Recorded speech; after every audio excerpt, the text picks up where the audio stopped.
pirate. The other is crazy. So you better warp to the safe spot! Welcome back, Capsuleer, let's go! Warp to the safe spot! Warp to the safe spot!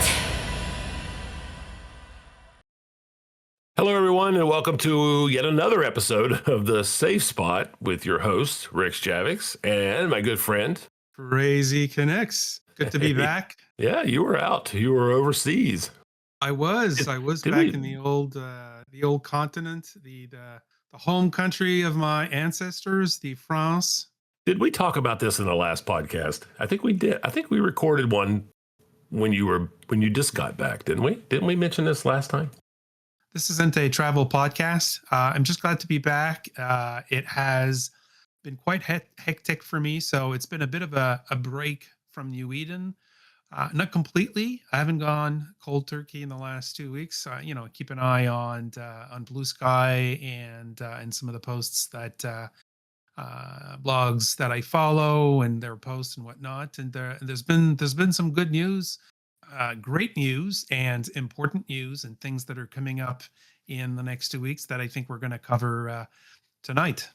Yeah, absolutely. And I think if you are listening to this and you have not heard yet, back in 2018, South Korean company Pearl Abyss acquired CCP Games, $400 million. They've just announced that they've given it back. Not out of the goodness of their hearts or anything, but for a much reduced price of around $125 million, back to the original leadership team, including CEO Hillmore. And I'm sure there's a group involved. We don't know a lot of details. The PR release was from Pearl Abyss, so no word from CCP yet. Although I would expect that sometime probably in the next week, we will hear from them. This is, I think, fantastic news. I mean, if you look at the deal, so purchased $420 million 6 years ago, 8 years ago. Yeah, 8 years ago. Yeah, almost 8 years ago. Yeah, and then sold back for like a third of that price. So that's I would think it's a good transactions on the part of CCP and CCP ownership. CCP Games. So, and the timing, I gotta say, the timing is fairly impressive and sweet. So, 2 weeks prior to FanFest. So I'm hoping that we're gonna learn a lot more from what that means and what that means for EVE Online, but also for Frontier and what's the Vanguard? Vanguard, yeah. Yeah. So what happens with those two? Because you were under the umbrella of is Pearl Abyss? They're a bigger. Oh, absolutely, yeah, much bigger. But I do have some concerns. Obviously carrying two large development projects at the same time. In the past, CCP has carried quite a few. We won't go back through the sad litany of successes and failures over time, and the playing around with virtual reality that happened, which although many people say that was a failure, I think that it's more of a success than people give it credit for, and that a large part of that was financed by Sony and not CCP. A lot of those games were somewhat successful for times, and that pretty much paid for itself. So I don't think that was a failure.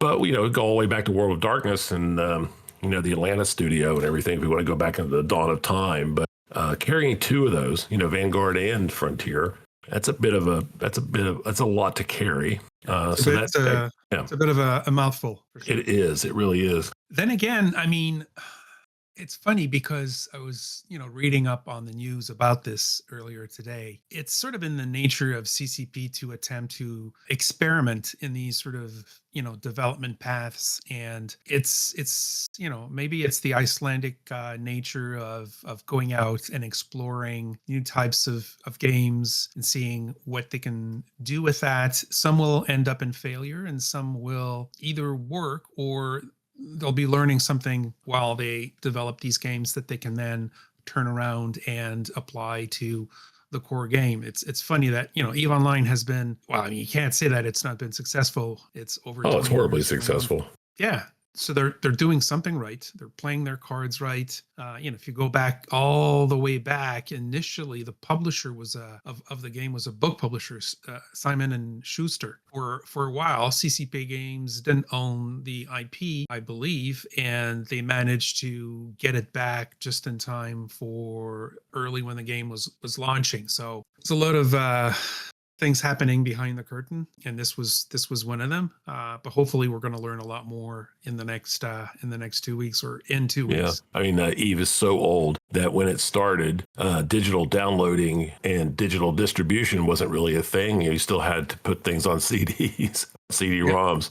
I still have a couple of those, and even have like a shrink-wrapped version from, I think, Atari at one point was a publisher, and I've got a couple of those shrink wrapped and right. So that's how you got your game around. You needed a publisher who would print CD-ROMs and mail those to stores and stuff.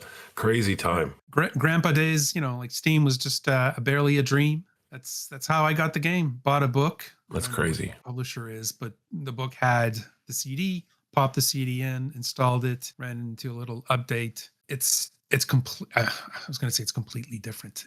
A lot of things that exist today are still there, so the essence, but in terms of the visual aspects and the gameplay, it's changed a lot. So we're entering a new phase. There was the Pearl Abyss phase 2018, 2026, and now it's back with CCP with some sort of, as you mentioned, some sort of financial backing somewhere. Hopefully their two side developments, Vanguard and Frontier, will still a path in front of them. I've dabbled a little bit with Frontier. I don't know if you have. I bought a founder pack just actually before leaving on vacation. Played a couple of hours in the game. Quite different from EVE Online. Have you had a bit of a chance to? Well, I was lucky and fortunate enough to be involved from the very beginning. One of the first. Of course you were. Of course. One of the first people who got on the very first alpha test, and nice. And I wrote a report on my experiences at the time, and that game is nowhere near what it is today. It has changed so much. I mean, again, this is almost, probably 3 years ago now, 2.5 years. I don't know exactly, but it is a lot different now than it was then. Then it was really, when it first launched, it was really more of a port, kind of a port of Eve. A lot of the ship models, a lot of the models in the game, a lot of the elements were directly lifted from Eve. As a matter of fact, that was one of my concerns, that it was going to be Eve 2.0, and that's what a lot of people, were concerned about. That was not the plan, and that's not where it's going. But it is very similar in many respects, but yet completely different in every major aspect. So on how you fly the ship. Well. Yeah, and I do play other games. From time to time, I do have some interest in that, but for the most part, Eve eats up my time. So I'm just committed to Eve Online at this point. So I do still fart around with Frontier a little bit. It's not going to be maybe, I don't know, but Eve Online really is my thing. So yeah, well, I mean, at this stage of the game, if Frontier feels very much like a very, very beginning of a game. It's testing and things not working and whatnot, and you can't enjoy it. Yeah, it's still in progress.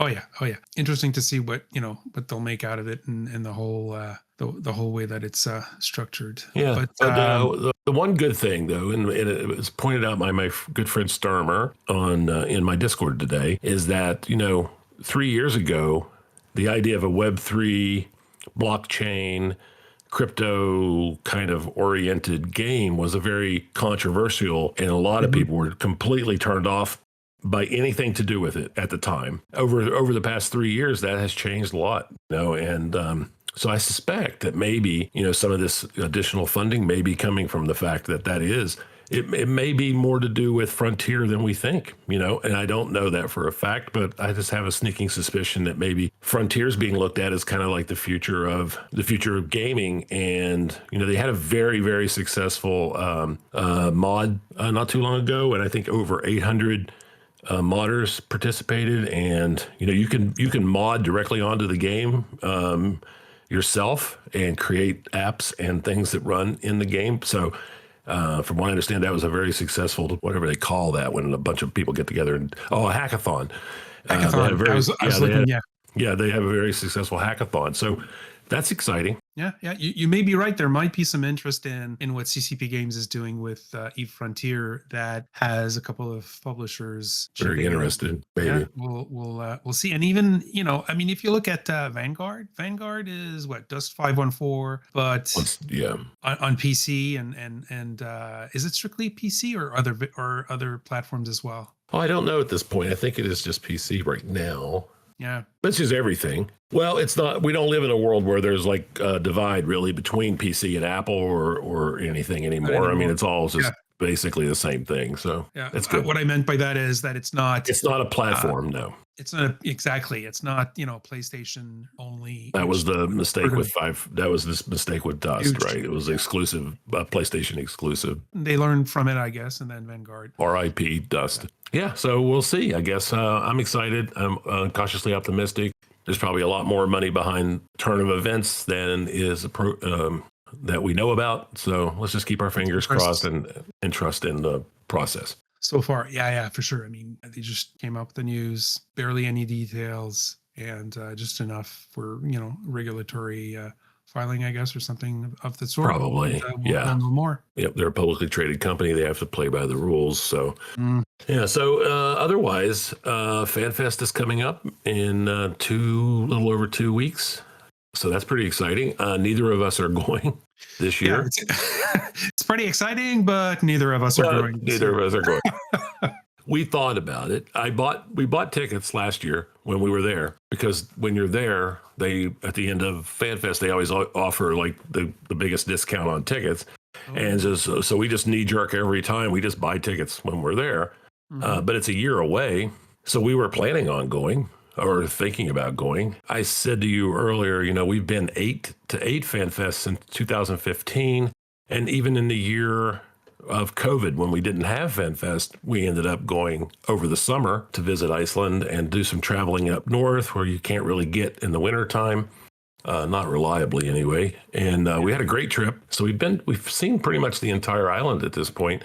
That's a lot of traveling back and forth to Iceland. And for some weird reason, I don't know what it is, this year went by so fast that it just kind of feels like we were just there. It still does. Like, I can still remember all the it just feels like we were just there. So we both looked at each other one day and went, maybe this is a skip year for us. We've been like to every one since 2015. Maybe we just skipped this year. Yeah, especially that, and I had gotten back into the game, so I wasn't sure if, getting back into the New Eden. Maybe we'll both go next year. We could actually meet each other in person. Exactly. That would be, because we never actually met, in person, and definitely I'm thinking, it's pretty solid go for me next year to get there. I'm thinking maybe it'll happen in, usually it happens in May, but it's in the fall of 2027 that CCP will turn 30, I think. Oh, right, the anniversary. Yeah, I believe that's anyways, correct. We'll see. We'll learn. We'll learn about that early next year. That's when they come out with the dates. But I've been twice to FanFest, but very, very you went a long time ago. What years did you go? 2008 was the first time I went there as as a fan, and then 3 years later in 2011 I went there and to cover the tournament and cover FanFest for PC Gamer. At the time. I was writing articles for the print web, but the print. Is PC Gamer still around as a print? I have no idea. I don't know. Yeah. I haven't, probably not. So I you guess got a not. media pass then. Yeah. So that was a different experience than the first. And my second time in Iceland, I got to see a bunch of there was a little tour that was done at the end of that. My better half and I went in 2021 when things started opening up again after COVID. Right. And we enjoyed Iceland for a couple of days, Oh, like four or five you days. went to Iceland without FanFest too. Yeah. Nice. Yeah, exactly. Yeah. In October of 2021. Nice. Loved it. Absolutely beautiful. And I do plan to go back for FanFest, but I also want to do the grand tour that I don't know if is that what you did? Like the full tour of the island? No, but so here's how it worked. In the first time we went, we sort of set a precedent for ourselves is that we went early and a few days early. And so to fill up our time, my wife did a lot of research and found a tour guide who did private tours. And Nice. he was just starting his business. And so we spent 2 days with him. And then as we found out, basically doing the normal stuff. We did the Golden Circle. We did the South coast, but we also did some weird stuff. Like he took us out on top of a glacier, and which was awesome. It was the first time we'd been in Iceland. We went out on a glacier, and it was a total whiteout. You couldn't see anything. The ground was white, the sky was white, everything was.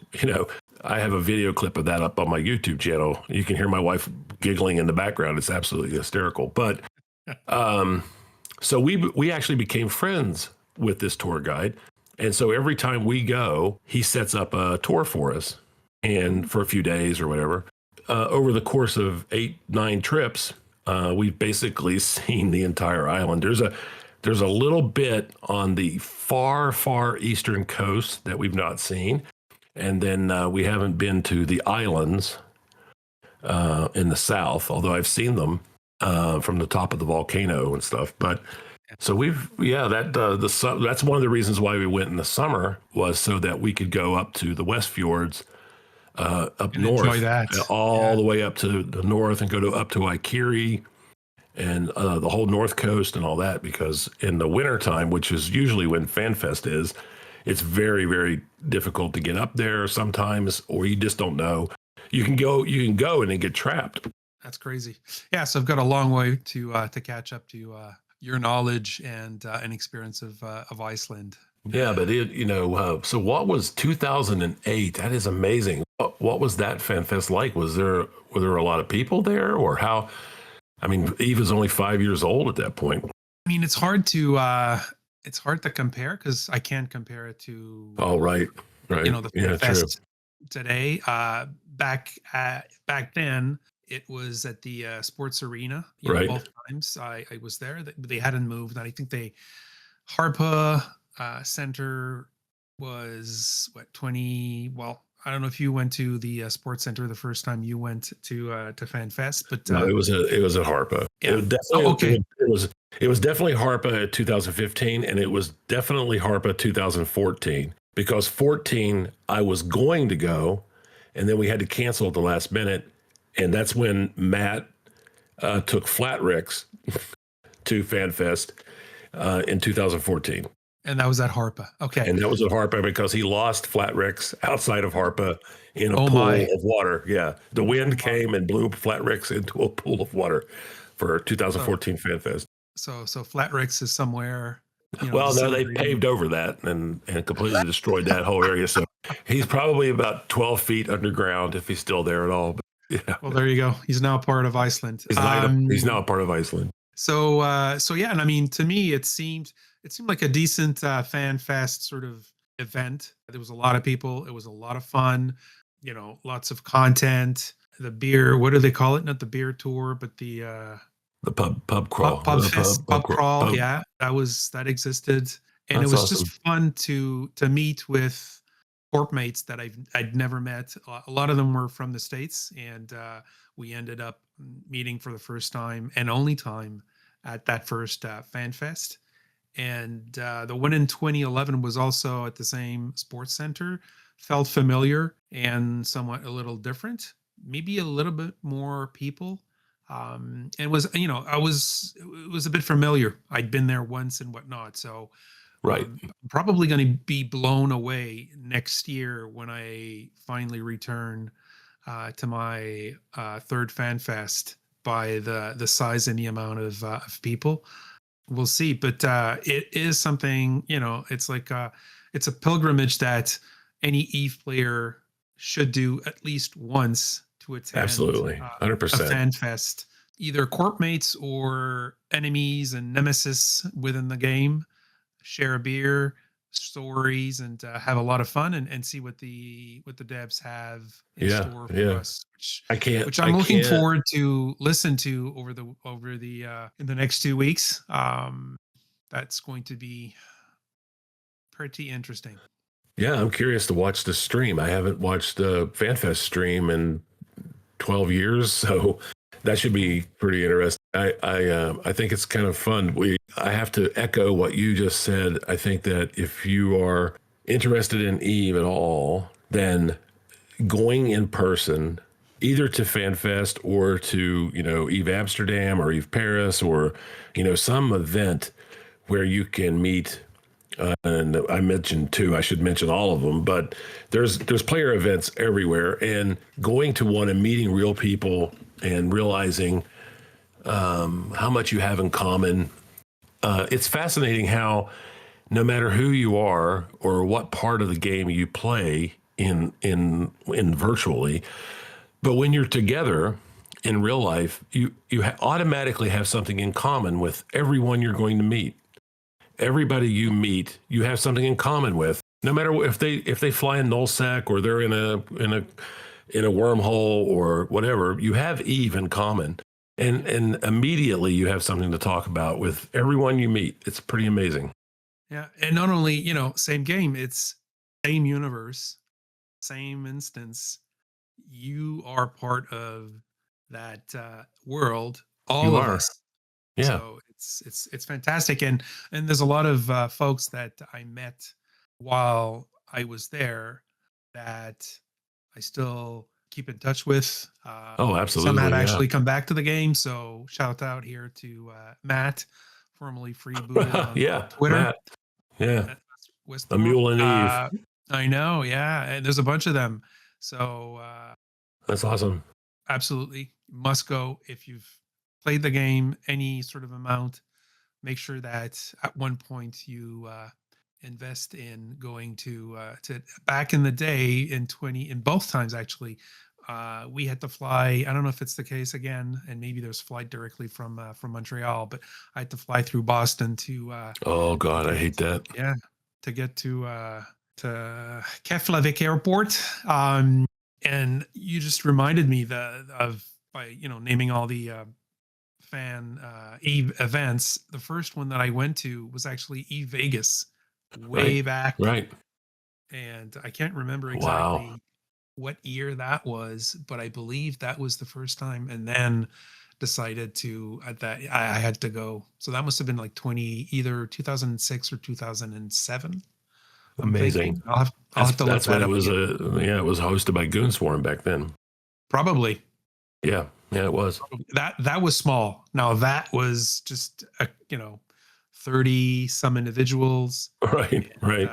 a couple of devs flew down, It's and like the one we had at our house. We had yeah, five years of player event meetings at our home here, and we would have 25, 30 people show up for sometimes from all over the world. We had people fly from Germany. Anna and her Taryn came from Germany, and we it's had amazing. yeah, people from all over come. So pretty amazing. Yeah, I had the weirdest experience because up until I didn't know anybody in the game. So the only person I knew who played the game was my son, who was the one that got me involved in Eve. Uh-huh. And he doesn't call me Rixx. My wife didn't call me Rixx. I mean, obviously they called me by my real name. So I had the weirdest experience. We flew in. We got there very, very early in the morning. So it's like 4 o'clock in the morning. We got on Was this The first Go ahead. time you went? Oh yeah, the very first time. So I've Okay. never been to Iceland. I've never met another Eve player in real life.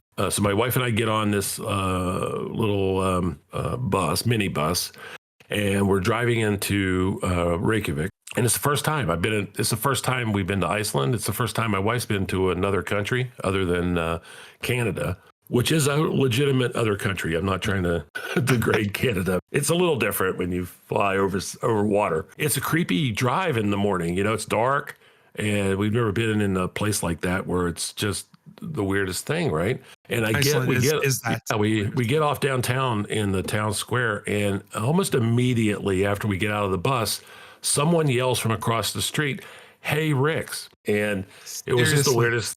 Yeah, it was the weirdest thing. I'm like, "Hey!" And then, we got our luggage in, and we decided to go out for breakfast. So we went right down the street. This hotel had just opened, so we got a good deal on it. And we walked down the street. We went to the laundromat and walked in, and there right in front of us was just a table full of Eve players. It was the first Spanky and Kala was there, and Rockweiler, and I could probably name everybody that was there. It was 20 or 30 Eve players having breakfast, and we fit right in. Everybody was like, "Hey, Rixx, come in," hey, and then we just start talking about Eve, and it was amazing. From that moment on, it was just a head spinning. And because also that was the fan fest where we were selling the posters, the spaceship posters. And so I had a player presentation and a round table with Andrew and CCP Spitfire. I had lunch with Torfy. We had dinner with CCP Siegel and her husband. Yeah, it was just it was nonstop. And then we had a charity dinner, and we had and then boom. And I had autographs, and I was signing posters, and we were selling posters, and then we were home, and it was just a nonstop. It was an amazing experience. Yeah, amazing experience. You travel, a couple of thousand kilometers, miles, whatever.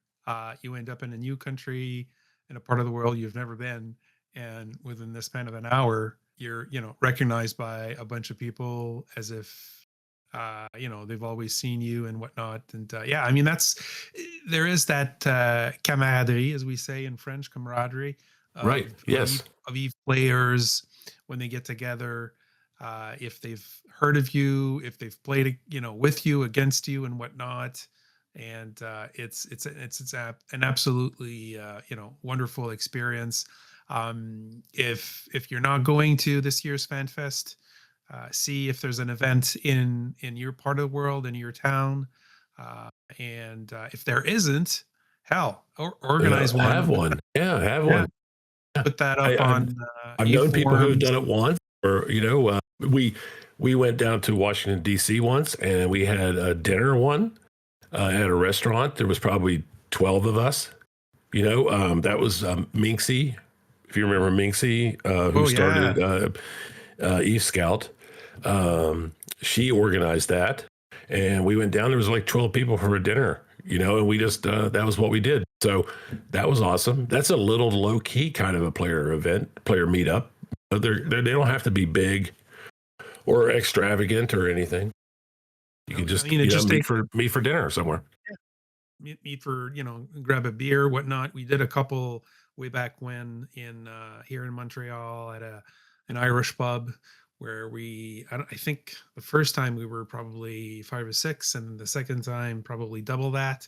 So it's part of that community, spirit of being in the same game, enjoying this bizarre space pew game.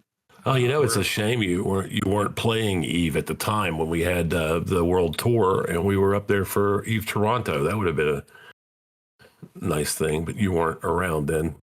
Well, maybe there's going to be another Eve Toronto or that would be Eve nice. Montreal, or maybe an Eve Montreal, yeah.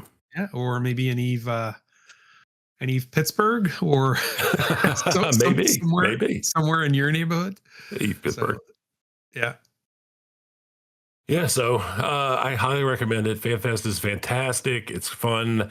I think that in a way, I'm kind of glad it's this one that we're missing because of all the turmoil in the world and the higher prices for jet fuel and things. So that we ended up saving some money. That was inadvertent. It wasn't the reason why we did it, but as it turned out, it's probably a good one to skip. But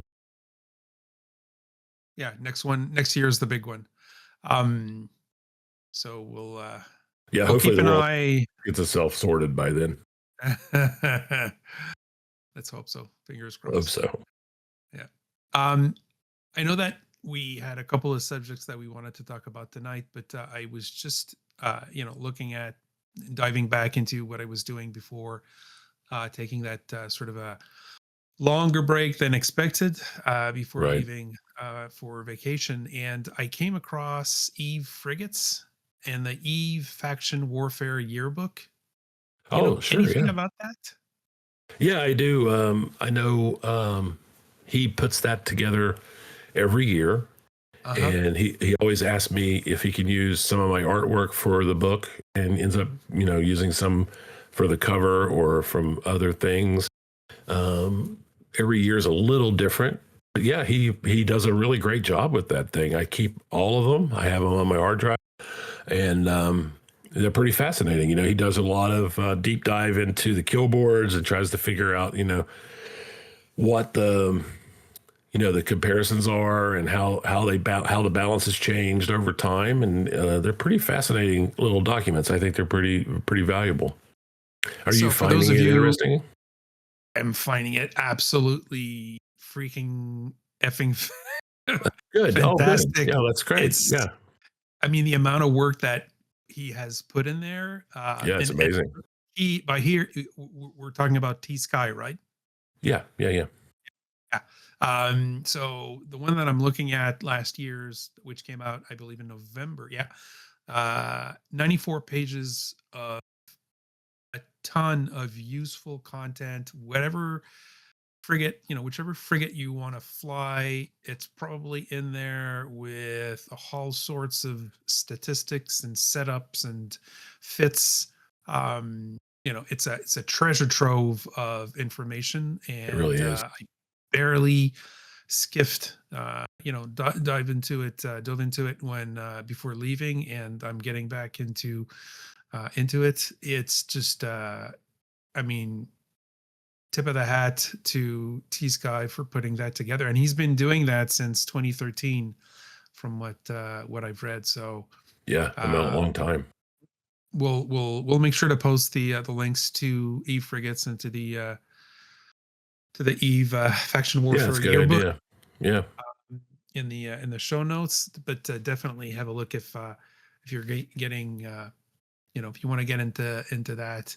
Speaking of which, didn't wasn't there an announcement uh, in the news about? And I'm trying to find. Oh, there we go. The Warpath.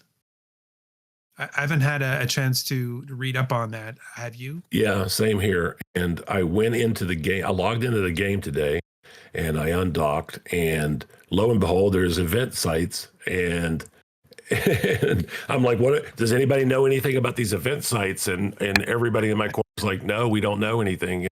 So I warped in to one of them, which is how I find out about things. I just go do them, and I thought I was getting scrammed by the rats, and I was like, oh, I got to get out of here. And so I never went back. But yeah, they're all over the place, and I don't know that much about it. So this is just fresh out earlier today. Uh, and we haven't had a chance to look at. I was hoping that you knew a little bit more than Yeah, I. sorry. I know that Uh, it's a Capsuleer Day event. I do know that. So it comes around every year. Capsuleer Days. There's free skins, Capsuleer Day skins.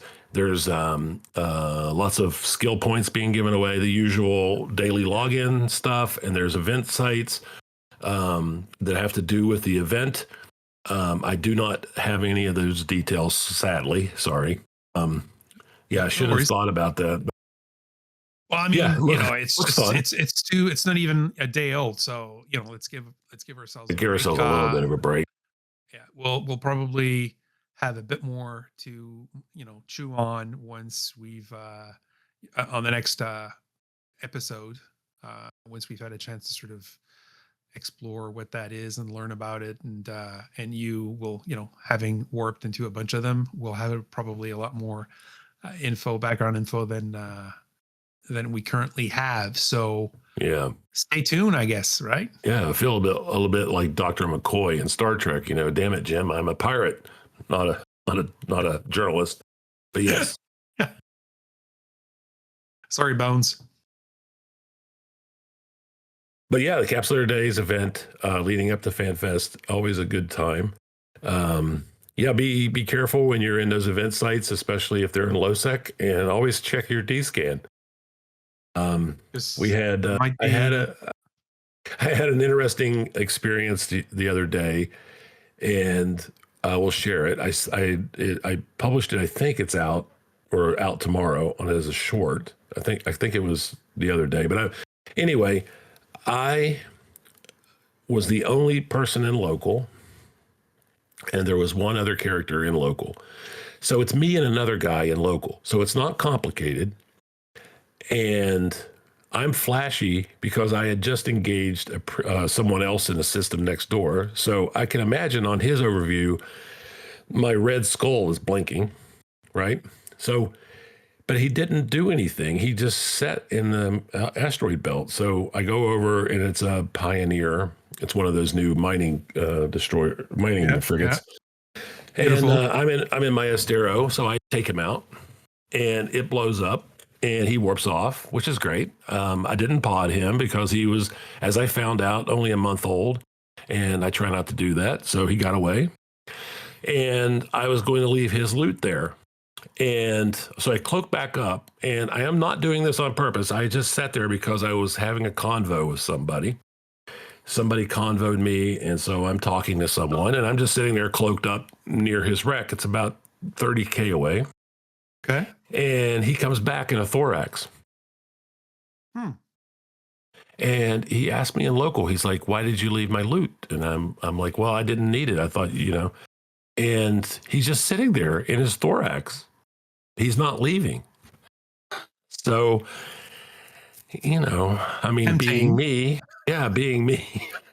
like, well, so I attack his thorax, and I take his thorax, and he's begging, you know, "Hey, dude, stop, don't," you know, I'm like, "Dude, I'm a pirate. This is what I do." And I forgot to mention that I had sent him, after I blew up his Pioneer, I had even sent him 1,000,000 ISK. And I said, you know, in the note, I said, you know, which is why I try to give words of encouragement. So I said, just keep going, you know, keep learning, that kind of thing.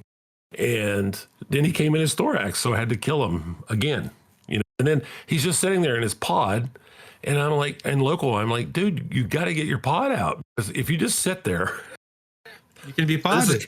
This is kind of my rule, is like, I will give you a warning. So my personal rule is that if it's a good fight, I don't pod, except if you want me to, because a lot of people do. They're far from home. They just want to get home, which is fine. That's understandable.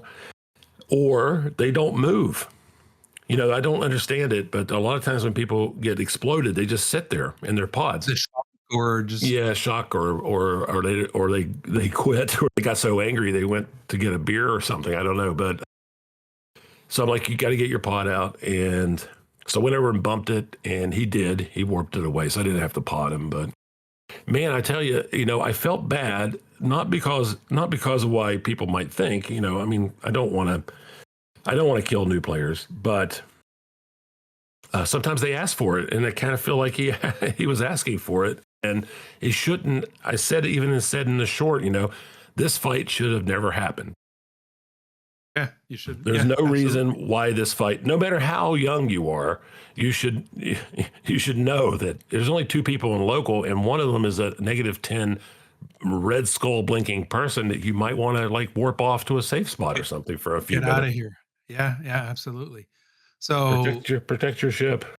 I mean, first time it happens, it's a lesson learned. But absolutely, yep. In his case, he hadn't learned any lesson, and he just, you know, wasn't getting what this game is about, can be about, because you can avoid these situations, as you said. You know, it was a fight that didn't need to happen, and if you apply, you know, various principles, you know, you keep monitoring local, see who's in, Yeah. That sort of thing. No matter who you are, and no matter how experienced you are, and no matter how much you pay attention, there's eventually going to come a time when you just get into a situation you cannot get yourself out of. You know, it happens. Even to me. 350 million skill points, 18 years of experience. I still get into that. I did that the other day. I warped to a gate with a stiletto, and I knew that I was in a ship that had a micro warp drive, and it was a very slow destroyer. And I just knew. My heart sunk because I knew on the other side of that gate was going to be his buddies. And that there was no choice for me. If I tried to warp away, he would tackle me, and then they would come over on our side. And if I jump through, as soon as I decloak, I'm getting tackled, and then they're going to kill me. So there's really no. So that's a situation in which there is nothing I can do really except play it through and hope that somebody along the way makes a mistake, or I can get out of point range, or And none of those things happened, and I ended up being killed. But, so you just got to take your lumps sometimes. Were you able to, like put in a good fight, or you didn't even have the time to do that? No, he's in a stiletto. The other guys were too far away for me to shoot. So I was in a coercer, and my lasers just would not hit his stiletto. It was moving too fast.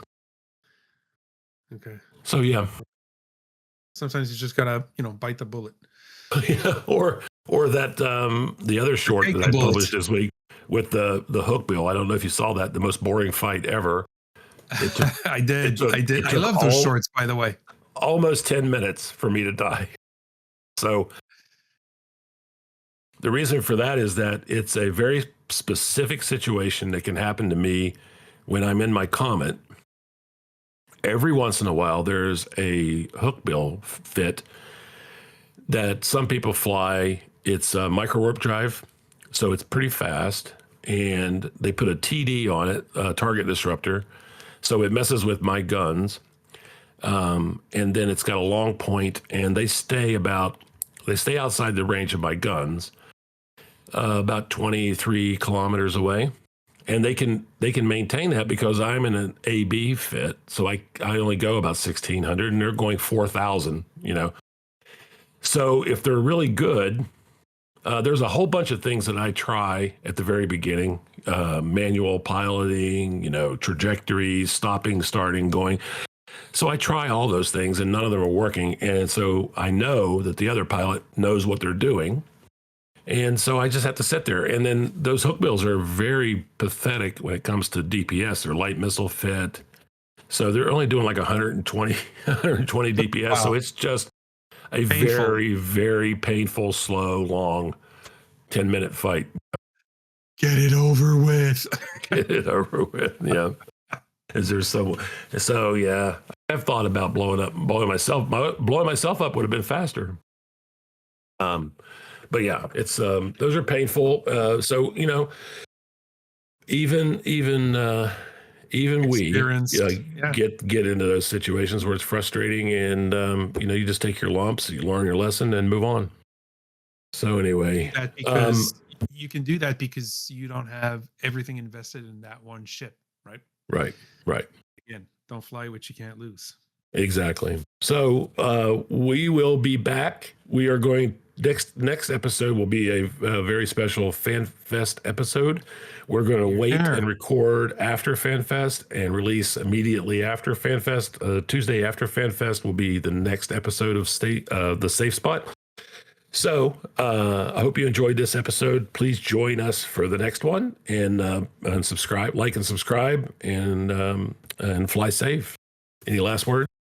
Let's see you on the other side of FanFest 2026. Yay! Take care.